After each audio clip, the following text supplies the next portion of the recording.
do estudo do Êxodo, nós poderíamos destacar muita coisa.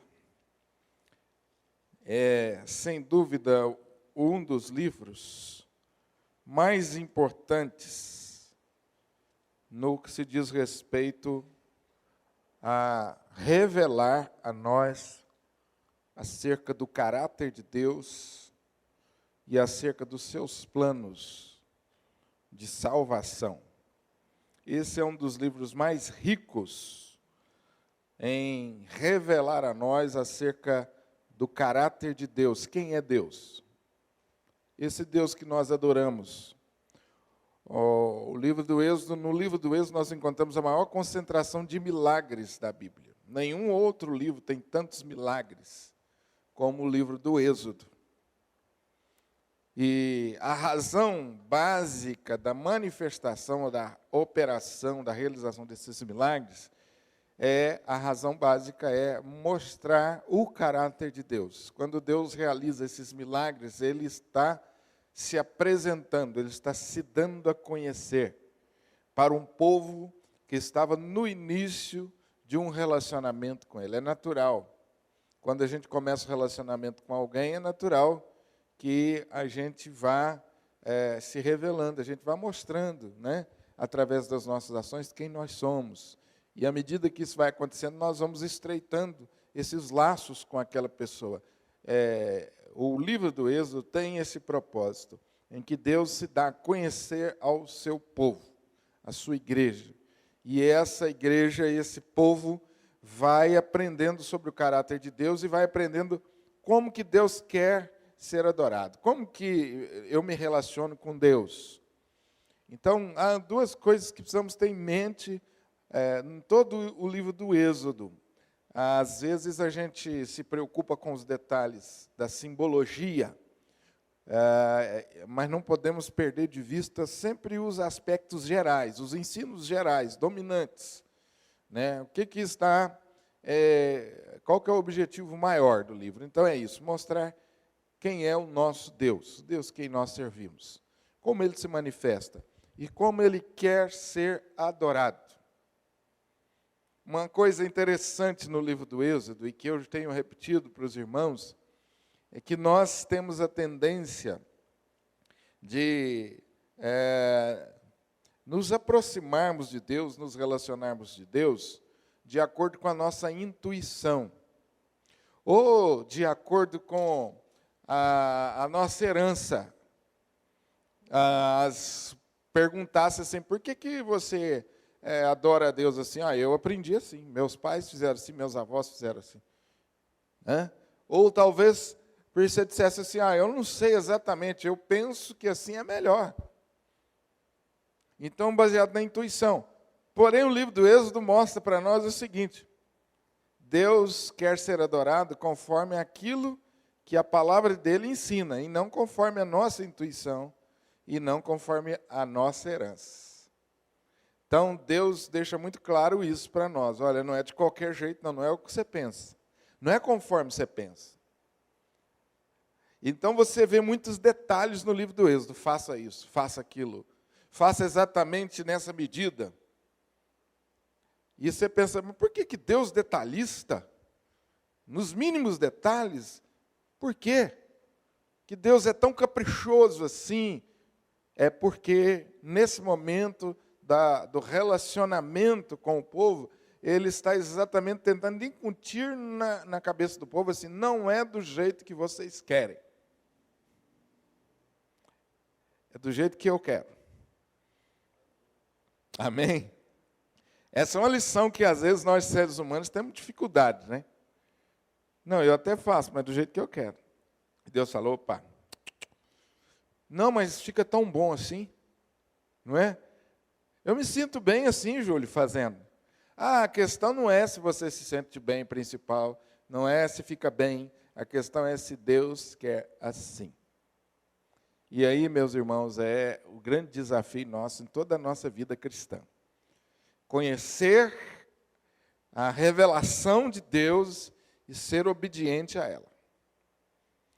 O versículo central, talvez, se pudéssemos escolher um, porque o livro é tão importante, tão rico.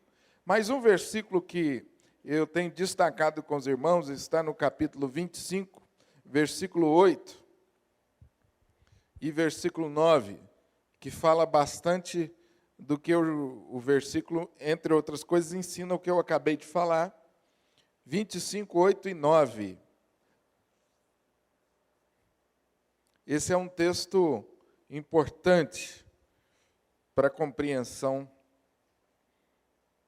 do livro do Êxodo e sua revelação. Êxodo 25, 8 e 9. Vamos ler juntos para vocês participarem? E me farão santuário, para que eu possa habitar no meio deles, segundo tudo que eu te mostrar, para o modelo do tabernáculo e para o modelo de todos os seus móveis, assim mesmo os fareis. Duas coisas aqui importantes. Versículo 8, vocês me farão um santuário para que eu possa o quê? Habitar no meio de vocês. Então está claro o desejo de Deus, a sua determinação em habitar no meio de nós, no meio do seu povo. Esse tem sido um ponto central nos nossos estudos. Essa tem sido uma revelação que nós precisamos crescer no entendimento. Deus quer habitar na minha vida, Deus quer habitar no meio do seu povo. Há um mistério, há algo muito sobrenatural nessa palavra.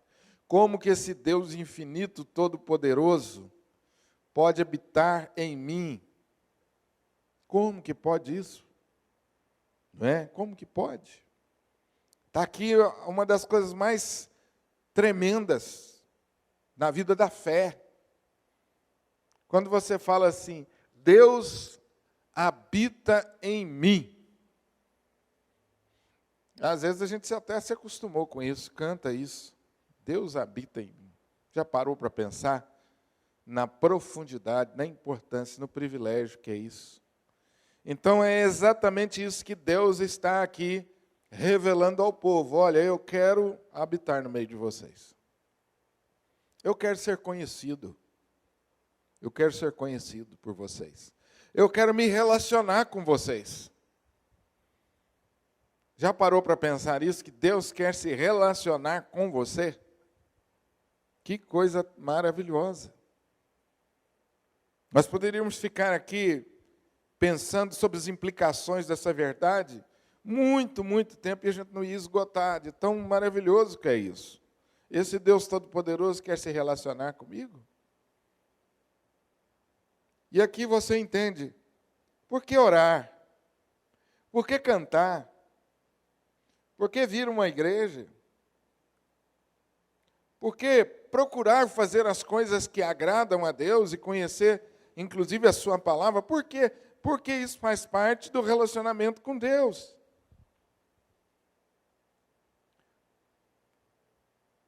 Há algumas coisas que envolvem relacionar-se. Imagine você que é casado, se você se casasse e depois que se casasse, combinasse assim com a esposa, olha, já nos casamos, está tudo bem, vamos viver o resto da nossa vida, mas a gente não precisa conversar, não. E nem precisa ficar junto. Você fica num quarto, eu fico no outro, e a gente não precisa conversar. Você aceitaria esse relacionamento? Você acharia isso uma coisa normal? Mas como que nós vamos nos relacionar sem nunca conversar? Sem estarmos juntos? Sem nos conhecermos? Então, por que orar? Por que adorar a Deus? Porque isso faz parte do relacionar-se com Deus. Isso implica nisso. Muito bem, há tanta coisa envolvida nisso. O versículo 9 nos diz que eles deveriam construir um tabernáculo, ou um santuário, conforme o modelo que Deus iria dar a eles. Exatamente dentro daquilo que já falei para vocês no começo. Não do jeito que vocês querem, mas do jeito que eu quero, vocês vão construir o tabernáculo. E eu venho então, ou vou habitar no meio de vocês, através do tabernáculo. Muito bem. No restante dos capítulos aí seguintes, você vai encontrar os detalhes do tabernáculo, desse santuário que nós já estudamos parte por parte. Até chegar no capítulo 28. No capítulo 28, você encontra uma outra instrução. Uma vez dada a direção, a orientação para a construção do tabernáculo, agora Deus fala assim, agora vocês vão fazer, se achegar a mim, Arão, seus filhos, porque eu vou oficiá-los, ou eles vão, a partir de agora, eu escolhi, e a partir de agora eles vão oficiar como sacerdotes. Então, no capítulo 28, você encontra aqui também outra coisa muito importante na história bíblica. O ofício, o estabelecimento do ofício do sacerdote. Esse texto se reveste de importância também, porque você vai encontrar o ofício do sacerdote, ou a menção do sacerdócio, em toda a Bíblia. E começa aqui, de forma oficial, formal. Antes, a palavra sacerdote aparecia. Quem fazia o papel do sacerdote eram os pais de família, os líderes de família, os patriarcas. Eles faziam o papel do sacerdote. Mas agora não. Deus diz assim, agora eu vou separar pessoas específicas para isso. O critério não será mais os patriarcas ou os pais de família. O critério agora será outro. De todas as 12 tribos, eu vou escolher uma para que ela possa fazer o trabalho, oficiar o papel de sacerdote. Por que sacerdote? Por que é necessário o sacerdote? Por quê? Por que era necessário o sacerdote? Por que a figura do sacerdote? Sim? Ele representa a Deus. Porque ele representa a Deus. O que mais, hein? Por que sacerdote? A figura de sacerdote não era apenas uma figura conhecida no povo de Israel. Todas as nações pagãs tinham a figura de sacerdote. E por quê? Porque desde os tempos primórdios, o homem se sentia indigno de aproximar-se de Deus, precisando assim de um intermediário. Isso é uma coisa, gente, que está conforme o estudo das culturas, a antropologia, isso é uma coisa que está dentro do homem. Ele sente a necessidade de adorar um Deus, e as culturas se manifestam de maneira diferente. Para muitos, cada aspecto da natureza se torna um Deus. O sol é um Deus, a chuva é um Deus, o terremoto é um Deus, o trovão é um Deus. Cada cultura. Normalmente as culturas eram politeístas, ou eles tinham muitos deuses. Mas eles tinham uma coisa em comum. Todos eles sentiam a necessidade de um sacerdote. Porque eles se achavam indignos. E achavam que existiam pessoas no meio do povo que eram pessoas dotadas de capacidade para intermediá-los, para levá-los até Deus. Muito bem. De fato, essa ideia encontra também ressonância no princípio bíblico. Porque desde que o pecado entrou no mundo, que o homem não pôde mais se aproximar diretamente de Deus, precisando de um intermediário. E esse intermediário, conforme a revelação bíblica, lá de Gênesis 3,15, seria o próprio Deus, na pessoa de Jesus. E mais tarde, a revelação de Deus ia se desenvolvendo, o povo ia conhecendo mais acerca de Deus, do caráter da revelação de Deus, iam conhecendo mais desse sacerdote que era Jesus. De tal forma que até no Novo Testamento você tem então a vinda de Jesus. E a Bíblia diz que Jesus era o sumo sacerdote, que com a vinda de Jesus agora, com a sua morte na cruz, ele era não apenas o sacerdote, como ele era o sacrifício também. E ele agora faz essa ligação com Deus, não precisando mais do sacerdote humano. Então, quando Deus institui o ofício do sacerdócio aqui, Ele está aqui ensinando uma verdade muito ampla, que talvez o povo ainda não tivesse consciência dela. E esse aspecto está lá no ponto da nossa folha. No ponto 3, lá no final da nossa folha. Quantos não têm a folha? Eu tenho aqui para emprestar ou para dar quem quiser, quem não trouxe. Tem alguém sem? Está sem? Aqui, o Daniel vai levar para vocês.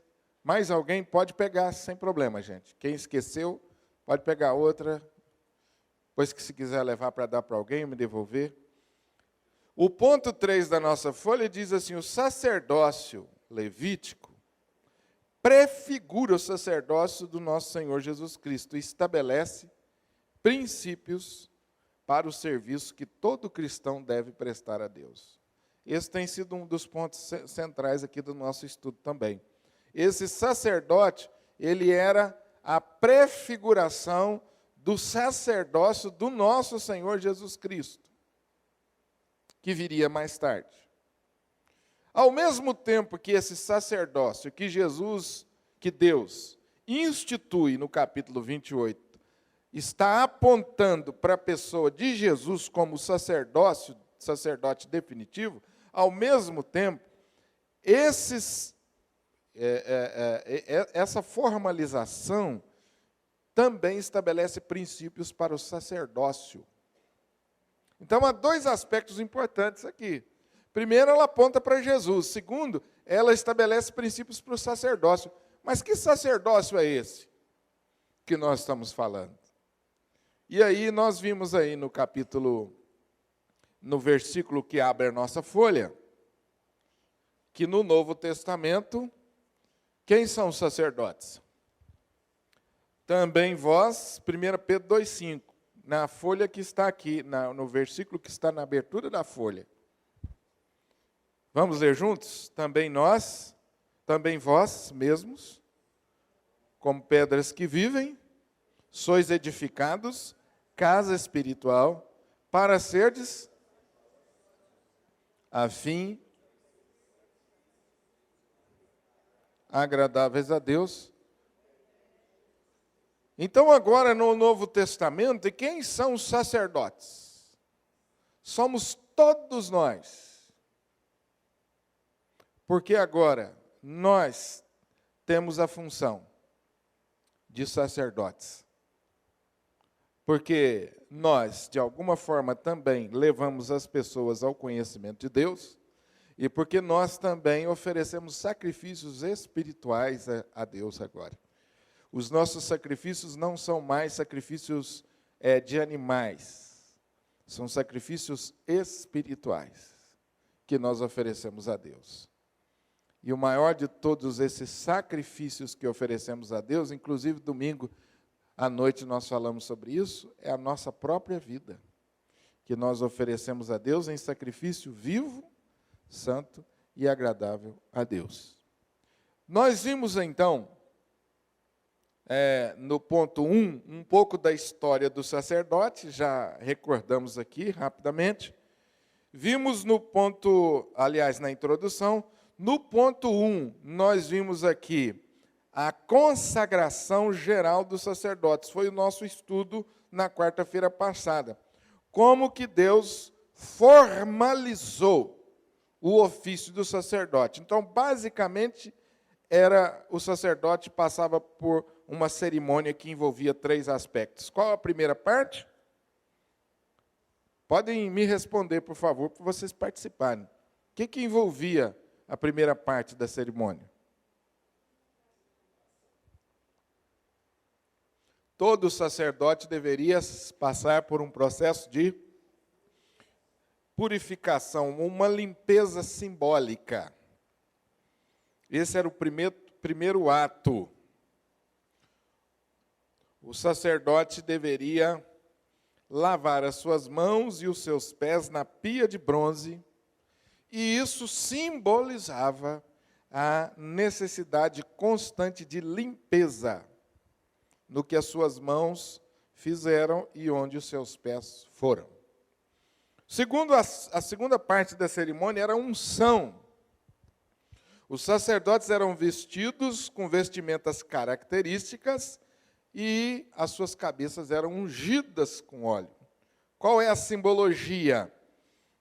Depois que fosse limpo espiritualmente e se vestisse de justiça, ele receberia, então, o Espírito Santo, para então servir a Deus. Terceiro lugar, as ofertas.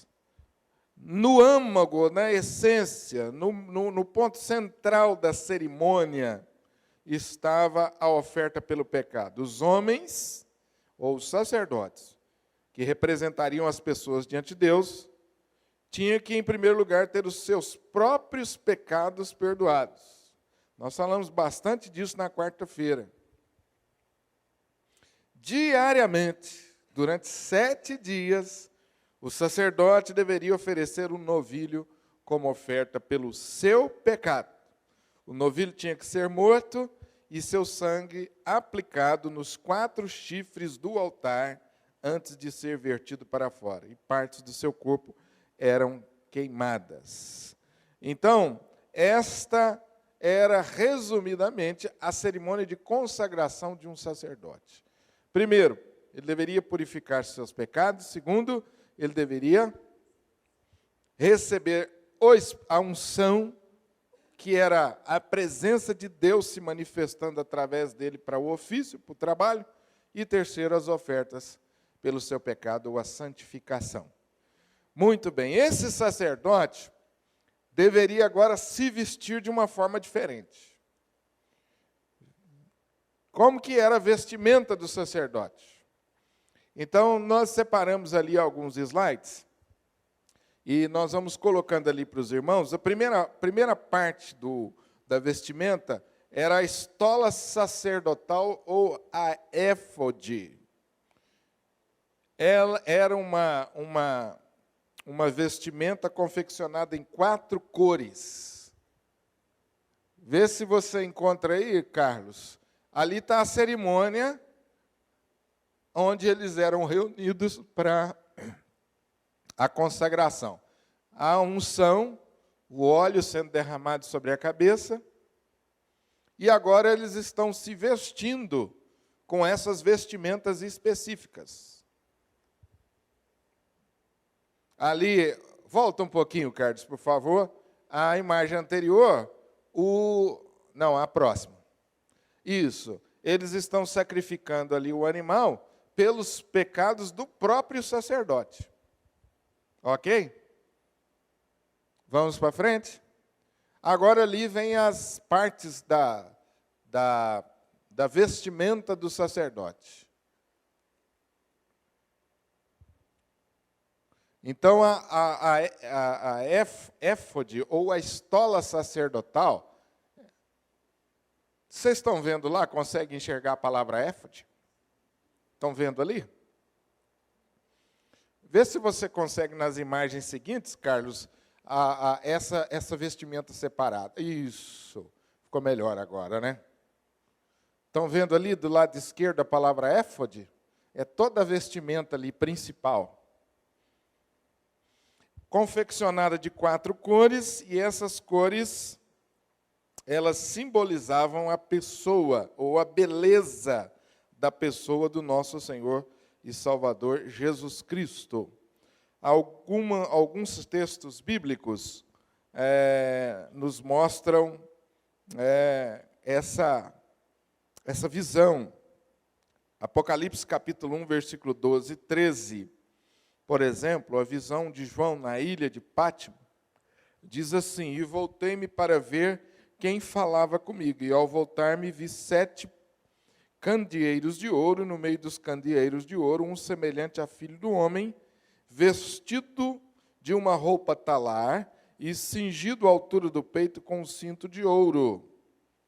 Na visão de Daniel, temos uma descrição semelhante. Levantei os meus olhos e olhei, e eis um homem vestido de linho, e os seus lombos cingidos de ouro fino de ufaz.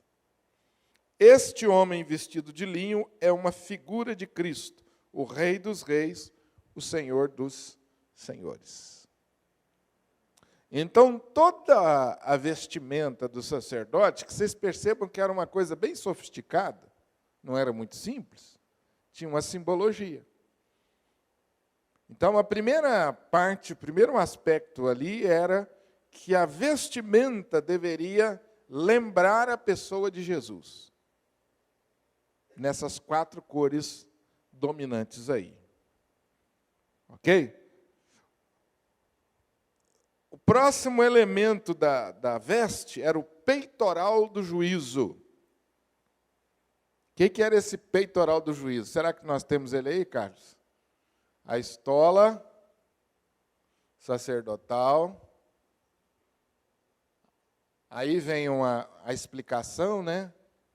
Pode ir para frente. Vamos ver se mais um pouquinho para frente. Manto ou éfode, a estola sacerdotal é a que nós falamos para anterior, Carlos.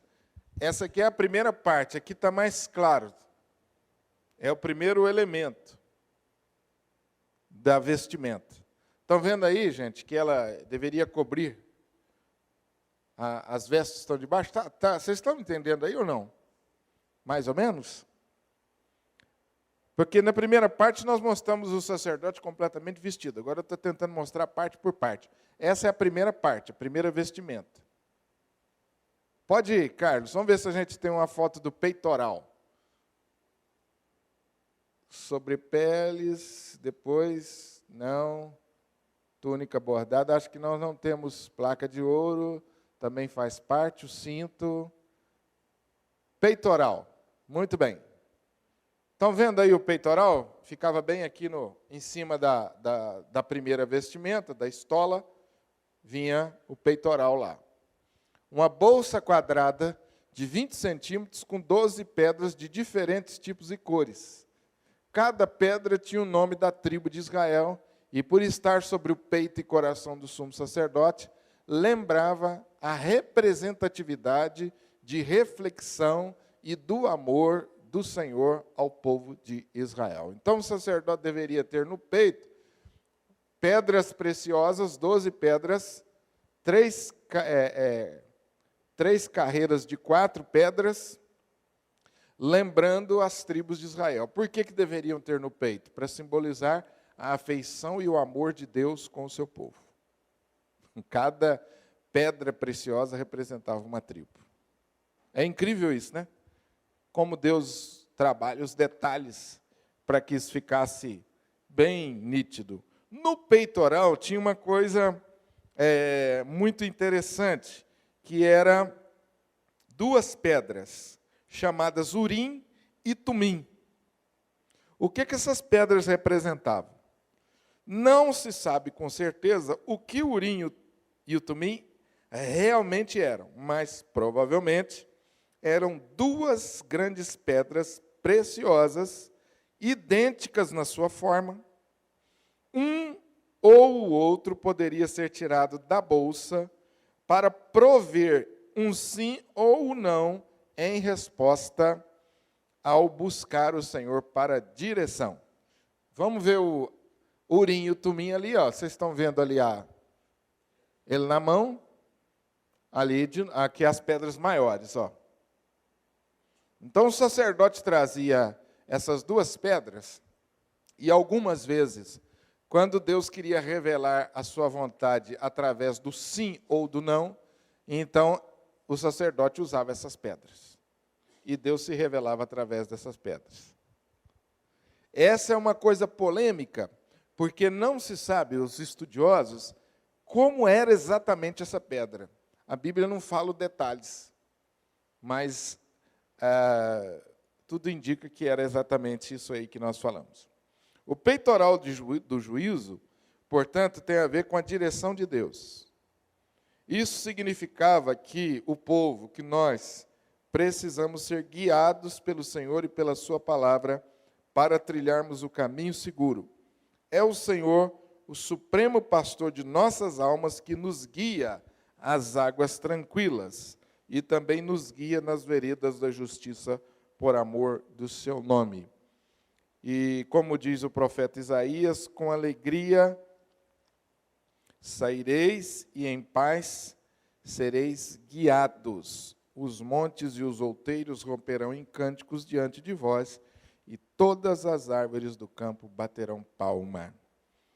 Quem anda na direção do Senhor, trilhará o caminho da paz. Será uma pessoa bem-aventurada que esbanjará alegria, felicidade. Infelizmente, quantas vezes nós sucumbimos em nossa vida cristã porque não buscamos a direção de Deus para os nossos caminhos. Isso aqui é uma coisa tão básica na vida cristã, mas que às vezes a gente erra tanto. Tomamos direções, tomamos decisões constantemente e muitas vezes nem procuramos saber se aquilo é da vontade de Deus ou não. Você já sentiu? Pois não, Vilma?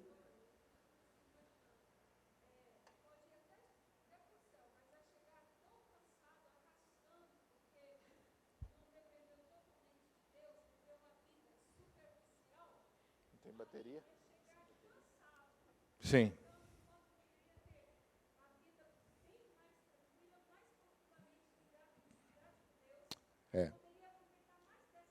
O que a Vilma está dizendo é que vamos chegar aonde Deus quer de uma forma muito mais difícil, com muito mais sofrimento quando não buscamos a Deus.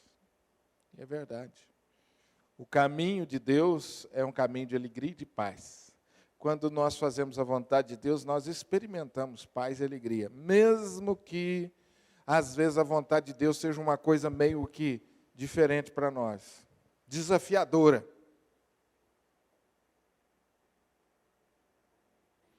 Eu gosto de citar um exemplo sobre vontade de Deus, porque às vezes a gente fala vontade de Deus, a gente é muito teórico às vezes, né? Erramos nisso. Você tem um problema de relacionamento com alguém. Eu vivo falando de marido e mulher, mas qualquer pessoa. E aí, aquela situação não está legal. Você não se sente bem com aquilo. E aí você abre a palavra de Deus, falando, Deus, me ajuda a resolver esse problema. E aí você se depara com uma instrução de Deus, que você deve perdoar as pessoas. E eu pergunto a você, é fácil? É uma coisa que você vai fechar a Bíblia e vai falar com muita alegria assim, Deus, aqui é mole para mim. Sim ou não? Às vezes é fácil, na maioria das vezes não é, né? Não é verdade? Mas aquela é a vontade de Deus ou não? E você tem que obedecer. Se você fizer, mesmo não sentindo bem, a Bíblia diz que no final você terá paz e alegria. Agora, e se você não fizer? Deus é misericordioso e ajuda a gente às vezes. Eu estou citando um exemplo prático, que às vezes a gente fala fazer vontade de Deus, a gente pensa nas grandes coisas, né? Pastor, eu recebi uma proposta de emprego que eu tenho que mudar lá para o Mato Grosso, lá para um outro estado, uma cultura diferente, lugar diferente, um outro país. Será que é da vontade de Deus? A gente pensa nas coisas grandes. Mas às vezes a gente tropeça nas pequenas, né? Então, quando o sacerdote comparecia perante o povo com toda aquela indumentária, cada parte daquilo ali era uma lição. E quando o povo olhava para o peitoral do sacerdote, bem na frente, aquelas pedras brilhantes e bonitas, ele pensava assim: Deus nos ama. E nós precisamos fazer a vontade dele, porque senão nós estamos lascados. Senão nós estamos fritos. E esse povo tinha uma história, né, gente? Esse povo já tinha uma história. Então eles podiam, inclusive, pensar assim: ó, todas as vezes que não fizemos a vontade de Deus, nós sofremos. Os pais poderiam dizer para o filho, né, a criança, né, Júlio? Papai, o que é aquilo no peito do sacerdote? Meu filho, aquilo lá significa que nós precisamos fazer a vontade de Deus. Ah, porque todas as vezes que o nosso povo, meu filho, não fez a vontade de Deus, nós sofremos.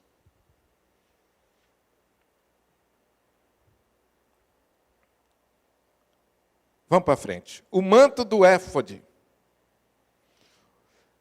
Aí nós temos ali uma imagem legal. Devemos lembrar que era no manto que as romãs e a campainha eram confeccionadas. Uma coisa interessante isso aqui.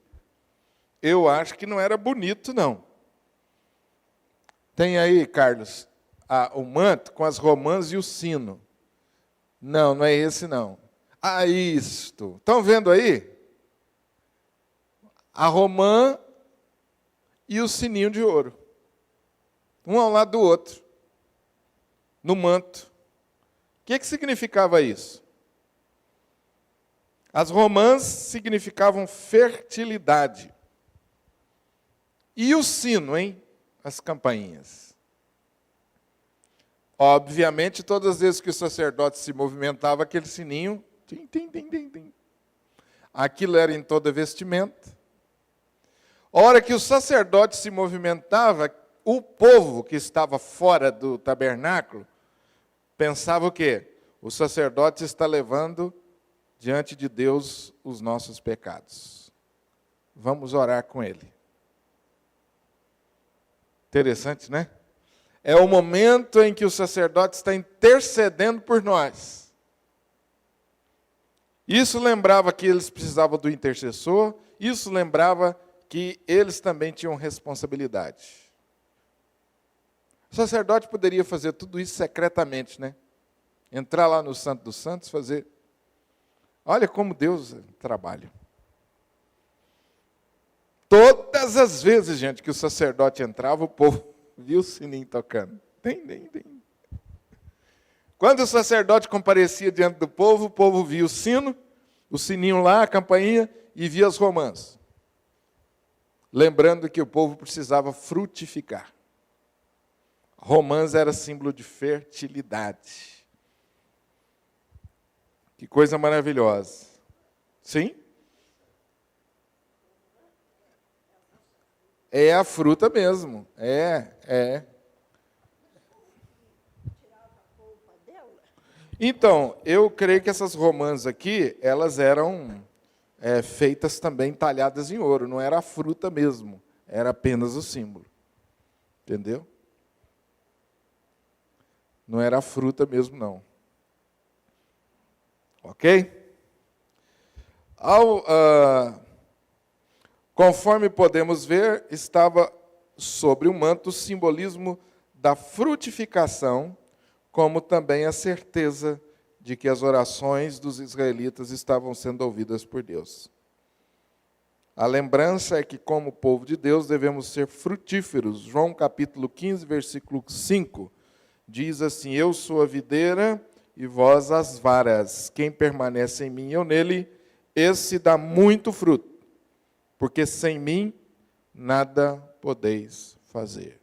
Quem permanece em Deus dá muito fruto. Vós não me escolhestes a mim, mas eu vos escolhi a vós, e vos designeis para quê? E vos designei para quê? Para que vades e deis frutos, e o vosso fruto permaneça, a fim de que tudo quanto pedirdes ao Pai em meu nome, Ele vô-lo conceda. O próximo elemento da vestimenta do sacerdote era a mitra e a lâmina de ouro. O principal propósito da mitra era levar a lâmina de ouro sobre a testa do sacerdote, do sumo sacerdote. Coroando todas as outras peças do vestuário do sumo sacerdote, ela proclamava a santidade, proclamava que a santidade é a essência da natureza de Deus e que é o fim e o objetivo de toda adoração do sacerdote do povo. Isso nos mostra que a santidade de Deus precisa ser lembrada e proclamada pelo seu povo. Deus é santo em toda a essência de seu ser. Os serafins, na visão de Isaías, voavam proclamando: Santo, Santo, Santo é o Senhor dos exércitos. A terra está cheia da sua glória. Não somente Deus é santo, mas exige também a santidade de seu povo. Mas como é santo aquele que vos chamou, sede vós também santos em todo o vosso procedimento, porque está escrito: sereis santos, porque eu sou santo. Tem a imagem da mitra e da aleia. Ao lado, escrito naquela mitra ou naquela lâmina de ouro, a frase separado para o Senhor. A frase em hebraico, separado para o Senhor. Isso aí ia na testa do sacerdote. Você já observou no Novo Testamento quantas vezes a Bíblia chama os crentes de santos? Isso é uma coisa que às vezes as pessoas têm um pouco de dificuldade para entender. Pastor, mas como assim chama os crentes de santos? Nós somos tão pecadores. O sentido é de que o santo significa separado para um fim específico. Então, a Bíblia, quando trata a gente como santo, ela não diz que nós não temos pecado. Ela diz, ou ela lembra que nós somos separados para o uso exclusivo de Deus. E que, portanto, por sermos separados, nós devemos nos santificar a cada dia, evitando o pecado de todas as formas possíveis. Amém? Os calções de linho, por baixo de tudo, o sacerdote deveria usar os calções de linho. Eles tinham a propriedade de não permitir a nudez do sumo sacerdote quando ele estava oficiando diante do Senhor. Esta peça os distinguia dos outros sacerdotes de outras nações idólatras. Como em Êxodo 20, 26, a proibição de altares com degraus, trata-se aqui de uma reação contra a nudez ritual em outras religiões. Em outras religiões pagãs era comum a nudez como forma de culto, como meio de ritual. Inclusive, alguns rituais idólatras praticava-se não só a nudez, como a prostituição como forma de culto. Então, para diferenciar dos outros rituais de outras nações, o sacerdote deveria ter todo o cuidado de se vestir com esses calções de linho, para que quando ele se movimentasse, partes do seu corpo não ficassem expostas. Ok? Qual a lição para nós hoje? A Bíblia também nos exorta a vestirmos de modo decente, decoroso, de modo modesto, sóbrio. 1 Timóteo capítulo 2, 9. lembre-se que o sumo sacerdote poderia até mesmo morrer caso não trajasse adequadamente para ministrar perante o Senhor. Deus exige santidade do seu povo. Amém? Perguntas? Está cansativo hoje, gente? Vocês estão falando pouco hoje? Alguma pergunta? Há muitos detalhes aí que eu não entrei para não ficar também muito cansativo, mas aqui está o principal da roupa do sacerdote. Interessante observar que cada aspecto dessa roupa tinha uma aplicação para aquele dia, para aquela época, como também tem uma aplicação para nós hoje. Amém? Resumidamente, o que o sacerdote fazia? Está aí resumidamente. Oferecia dons e sacrifícios, acendia a lâmpada sagrada, fazia expiação pelos pecados no Santo dos Santos uma vez por ano, apresentava ao Senhor os nomes das tribos como memorial, e interrogava a vontade de Deus pelo Urim e Tumim, consagrava os outros sacerdotes, nomeava para as diversas funções, cuidava do dinheiro colidido no tesouro sagrado, presidia o tribunal superior que julgava as causas do povo, fazia a contagem, o recenseamento do povo, abençoava o povo. Os sacerdotes e os outros oficiais do serviço religioso costumavam vestir um éfode de linho, sem bordados e sem os adornos custosos com que usava o sumo sacerdote. Então, essa roupa que eu mostrei para vocês era do sumo sacerdote. Os outros sacerdotes que ajudavam usavam uma roupa mais simples, que eram os auxiliares. Vamos para a conclusão?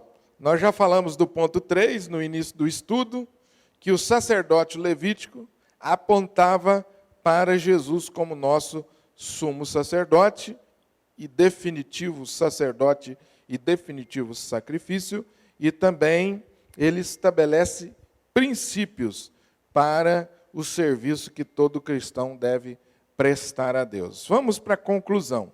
O sacerdócio levítico duraria apenas ou somente até a vinda do Salvador Jesus, conforme Hebreus 7, 11 e 12. Não mais há agora qualquer mediador terreno entre Deus e o homem, como existia no Velho Testamento. Cristo, nosso sumo sacerdote, já fez o único sacrifício pelo pecado de uma vez por todas. E não há mais qualquer sacrifício pelos pecados que possa ser feito. Hebreus 10, 26. Mas como os sacerdotes no passado ofereciam outros tipos de sacrifícios no templo, fica então claro, vendo 1 Pedro 2, 5, 9, que Deus escolheu os cristãos para oferecer sacrifícios espirituais agradáveis a Deus por meio de Jesus Cristo. Quais os aspectos do sacerdócio agora de todo crente que nós destacamos? Primeiro, os crentes, ou nós como cristãos, somos privilegiados, porque também, como sacerdote, fomos escolhidos por Deus para o sacerdócio. Todos os crentes foram escolhidos por Deus. Por isso, 1 Pedro 2,9 nos chama de geração eleita, sacerdócio real, nação santa e povo adquirido por propriedade exclusiva de Deus. Então, a primeira coisa é que o sacerdote naquele tempo, com certeza, se sentia muito privilegiado pela escolha. Imagine só, como o sacerdote ou o sumo sacerdote era uma figura importante naqueles dias. Ele representava, levava o povo diante de Deus, trazia a vontade de Deus para o povo. Era a figura mais importante. Mas agora a Bíblia diz que agora todos nós somos sacerdotes. Então nós também devemos sentir esse privilégio. Segundo lugar,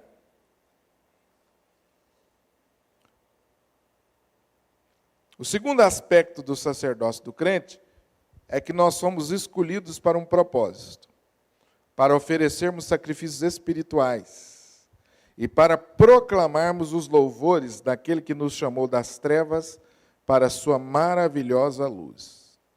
Então, através da nossa vida e pela pregação da palavra, nós temos o propósito e alcançamos o propósito de servir a Deus. Assim como o corpo do crente é templo do Espírito Santo, também Deus nos chamou para servi-lo do nosso coração, primeiramente, oferecendo nossas vidas como sacrifício vivo. Assim como o sacerdócio do Velho Testamento deveria ser livre de corrupção, como simbolizado por ser cerimonialmente limpo, também Cristo nos colocou na posição de santos perante o Pai. Ele nos chama para viver vidas santas, para que possamos ser também um sacerdócio santo. Amém? Então, queridos, há uma ligação importante, uma lição importante, uma aplicação importante demais a ser feita. Nós olhamos para aquele sacerdote no Velho Testamento e falamos assim, isso aí não usa mais, agora eu tenho livre acesso a Deus. Eu não preciso agora de alguém pagar a Deus pelos meus pecados. Eu posso agora me dirigir diretamente a Deus por meio de Jesus. Amém. Mas isso nos responsabiliza, porque a função do sacerdote também não era só essa. A função dele também era oferecer sacrifícios, outros sacrifícios. Assim também nós fomos chamados para oferecer. Como nós fazemos isso? Através da vida e através da pregação da palavra de Deus. Nós somos esses sacerdotes hoje. Amém? Alguma pergunta, gente? Alguma colocação que vocês gostariam de fazer? Pois não.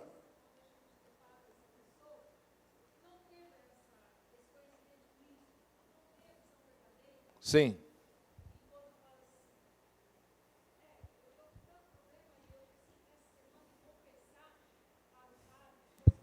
Sim.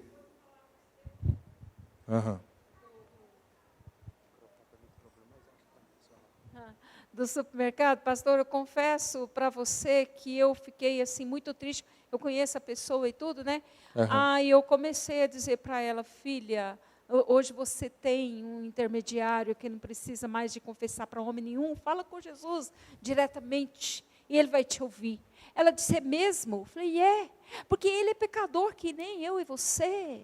Mas Jesus não, ele veio para hoje você ter essa ponte entre você e Deus. É Jesus, conte para ele. Fala tudo para ele que você sente, o que você está passando. Conta para ele diretamente. E é uma pessoa que eu estou orando e vou convidar para vir para cá, porque precisa muito de Jesus. Mas dá uma dor tão grande, pastor, de pensar que tem Jesus, mas não conhecendo alguém que vai diretamente a ele, mas tem que passar por homens. Sem dúvida. Confessar para homens. Aliado a isso, Vilma, ainda é também lamentável o fato de que as pessoas ainda acham que vamos alcançar a bênção de Deus fazendo sacrifícios. Sacrifícios físicos. Também é outra coisa que também nós precisamos refletir sobre isso. Deus não quer mais sacrifício físico, no sentido de que nós vamos barganhar com Ele. Eu faço aquele sacrifício e no ato do meu sacrifício eu pago os meus pecados, para então merecer a bênção. Esse é um entendimento que não coaduna com o que a palavra ensina. Ninguém, com o seu esforço próprio, é capaz de pagar o seu próprio pecado. Foi por isso que Jesus foi enviado. Essa é a grande verdade que precisa, como você acabou de falar, proclamada com a nossa vida.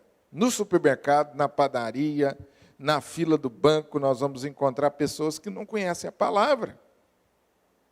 É terrível isso, a todo momento. E é interessante, né, Vilma? O seu exemplo é muito bom. O que você fez? Você foi sacerdote. Você abençoou, você proclamou a palavra e você levou a Cristo da maneira certa. Essa é a nossa função como igreja agora. Sabe, irmãos, eu estou falando alguma coisa aqui que parece tão básica para quem está na igreja há muito tempo. A importância de se pregar o Evangelho, a necessidade, mas não vamos nos esquecer, gente, de que houve um tempo na história da igreja que a ideia dominante é que existiam algumas pessoas dentro da igreja, pessoas específicas, que eram os profissionais para fazer isso. E que isso não era a responsabilidade da igreja como um todo, era a responsabilidade de um grupo específico. A história nos fala que, nessa época, a igreja viveu a sua maior crise, é chamada do período das trevas. A ignorância da palavra levou as pessoas a entender o seguinte: não, quem evangeliza, quem ora, quem abençoa, são algumas pessoas que Deus chamou para isso. Isso não é tarefa nossa. Então, Vilma, talvez se você estivesse na Idade Média, você não poderia fazer o que você fez. Você não poderia chegar para uma pessoa no seu trabalho, ela contar um problema para você, e você falou assim: vem aqui que eu vou orar por você. Você não poderia. Aí você teria que trazer a presença do sacerdote, no caso, teoricamente, seria o pastor ou seria um sacerdote qualquer, para que ela pudesse ser abençoada. O que caracteriza, uma das doutrinas que caracteriza a igreja evangélica ou a igreja protestante é exatamente isso. Todos nós podemos agora ministrar. Todos nós podemos ministrar. Graças a Deus, por isso que Jesus disse: vós sois o sal da terra, luz do mundo. Vocês são sacerdotes. Ele não disse alguns, todos os crentes. Né? E como eu disse no estudo anterior, Deus organizou a igreja através dos dons espirituais. Então nós vimos o texto claro lá de Efésios. Ele concedeu uns para pastores, mestres, apóstolos. Ou seja, dentro do corpo de Cristo, tem funções diferentes. A função do pastor, por exemplo, é a função de coordenar, é a função de organizar, é a função de ministrar também, mas ele é sacerdote e você também é. E não é por causa da função que ele é mais importante diante de Deus. Não é por causa da função que ele tem mais privilégio diante de Deus. Porque às vezes a gente pensa assim, né? Não, o pastor ele tem mais privilégio, ele é uma pessoa assim, né? Não, aos olhos de Deus, gente, eu preciso confessar meu pecado como pastor e todo pastor como você. Estou sujeito aos mesmos pecados e você também. Agora, eu tenho uma função diferente dentro da organização da igreja. E a igreja precisa entender isso, mas nunca entender o seguinte: olha, espiritualmente ele é maior do que nós. Não existe isso. Eu lembrei de profeta Elias, né, pastor? O profeta Elias foi um homem que teve uma autoridade tão grande debaixo da sombra onipotente de Deus, que ele disse assim: sobre a minha palavra eu digo, não chova, ou chova, né? Mas aí fala que Elias era um homem semelhante a nós, pecador, sujeito aos mesmos pecados. E era um profeta de Deus. Exatamente. E é nesse sentido que nós devemos entender os líderes, porque vocês percebam como que a gente caminha em relação a isso dentro dos extremos. Às vezes a gente não tem nenhuma consideração e respeito com o líder religioso, ou às vezes a gente coloca ele num pedestal como um Deus. Os extremos. Como sumo sacerdote, inquestionável.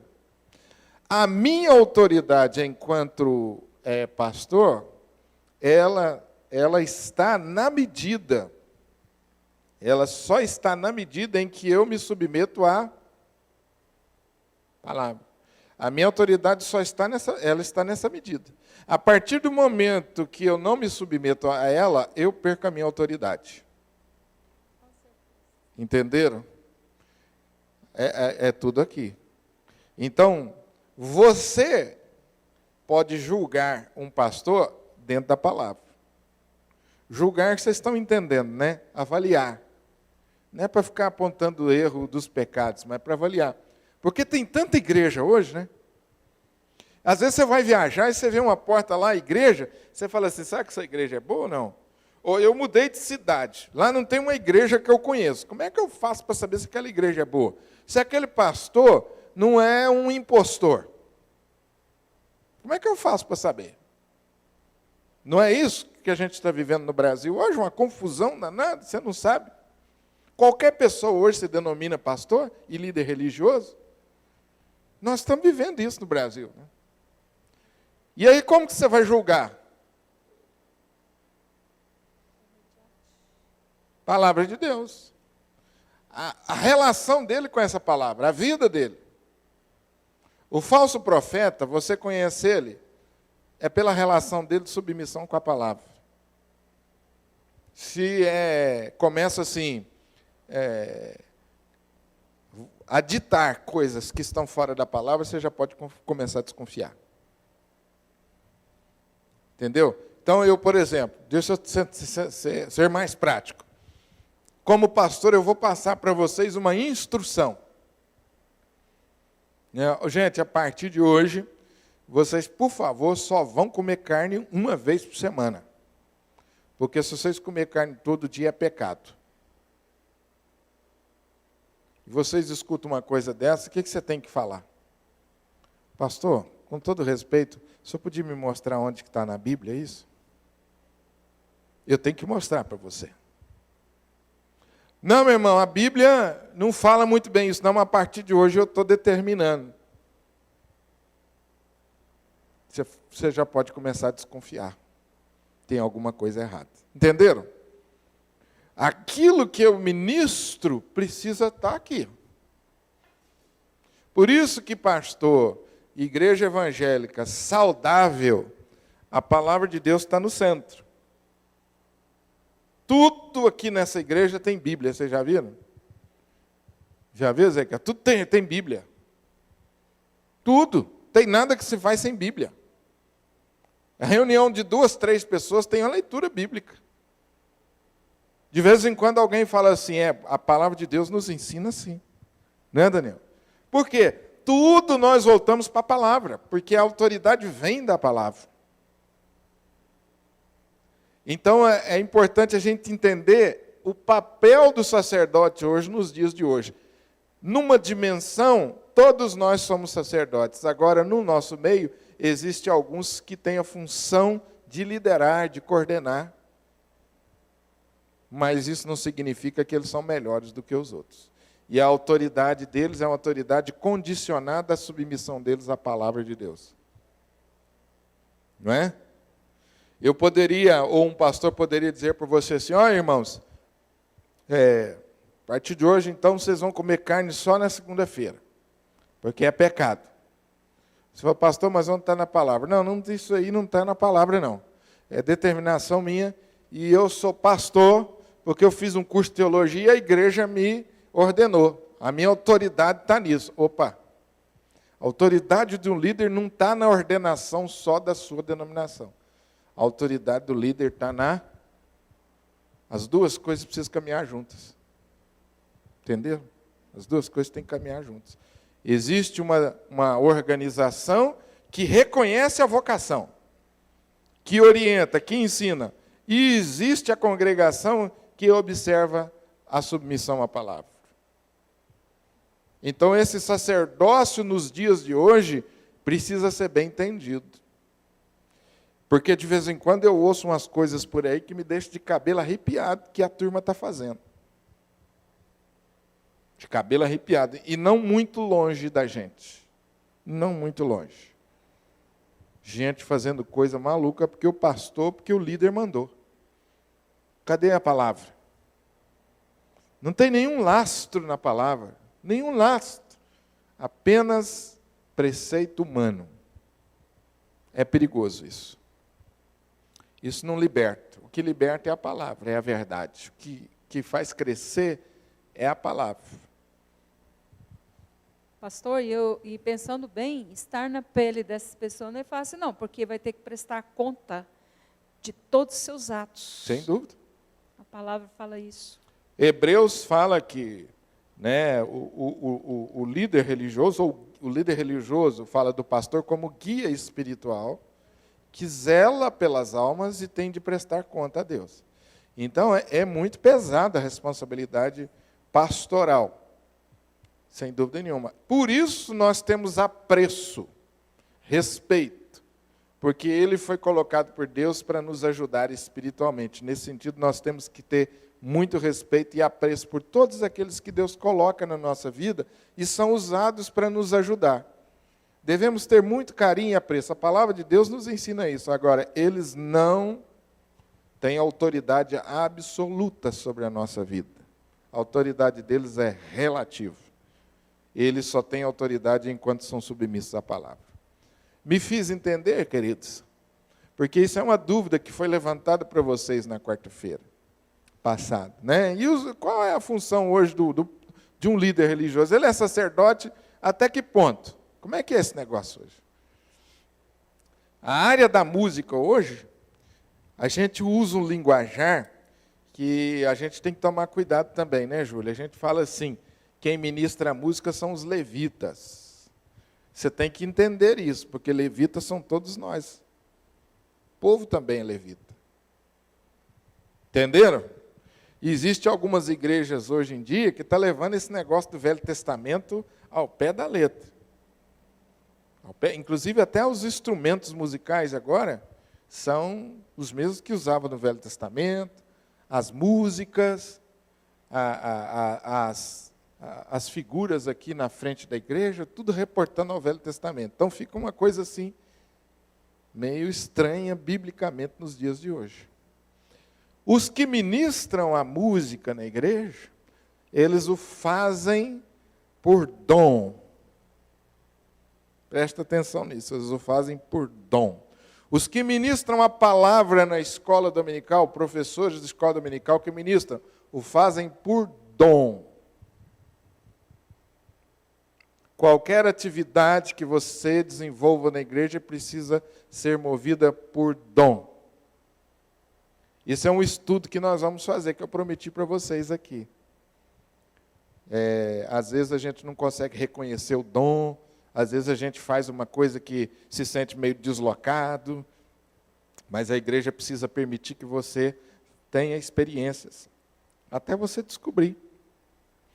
Significa que também você, eu não tenho certeza do meu dom não, pastor, mas está precisando de alguém para fazer isso, eu vou fazer. Faça mesmo.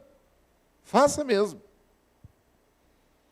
Agora, quando alguém exerce uma função por dom, por vocação de Deus, você sente diferente. É ou não é? Vocês concordam comigo? É diferente. Agora, quem não exerceu por dom está pecando? Não está pecando, não. Não vamos exagerar. Mas o ideal é que cada um reconheça o seu dom e sirva dentro dessa área. Porque Deus organizou a igreja dessa maneira, de acordo com os dons e ministérios. Isso é outra história interessante. Porque a gente vê o Velho Testamento e a gente vê uma rigidez muito grande na organização da igreja. E aí no Novo Testamento você pergunta assim, o que vale, né? O que vale? A mesma responsabilidade que alguém que ministra a música tem na vida cristã, eu e você tem também. Todos nós precisamos ser bons crentes. Agora, quem ocupa a frente, a liderança, ele tem a função também de guia. E aí a responsabilidade dele aumenta mais. Mas em termos de dar um bom testemunho e ser crente, ele precisa ser igual a todos nós. Certo, Júlio? Porque às vezes a gente também tem a criar classes espirituais dentro da igreja. Não existe isso. Está certo, professor Zé Maria? Que a gente tem essa tendência de não interpretar bem o Velho Testamento nos dias de hoje, depois de um estudo como esse que nós fazemos, assim, que você vê uma rigidez, né? O sacerdote era uma classe, né? Diferente. Aí Deus está falando para nós assim, olha, agora, você é aquele sacerdote lá. Você fala, meu Deus, como é que é isso, pastor? Você é igual aquele sacerdote. A mesma responsabilidade que ele tem, você tem. Hein, Daniel? É pesado, não é? Mas é bênção, é um privilégio. Toda a igreja é sacerdote. Vamos ficar de pé para a gente orar, porque esse assunto vai longe. O sangue de Jesus é que nos habilita a isso, somente o sangue de Jesus.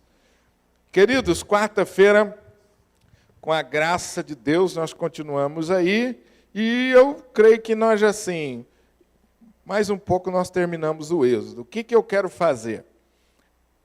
Agora, eu vou destacar alguns eventos até o final do Êxodo importantes, que eu não vou avisar para vocês quais são, mas eu vou destacar alguns para a gente estudar, que são alguns eventos importantes até o final do Êxodo, como esse aqui. Tem mais um ou dois importantes que nós vamos destacar e vamos encerrar o estudo do livro do Êxodo. Amém?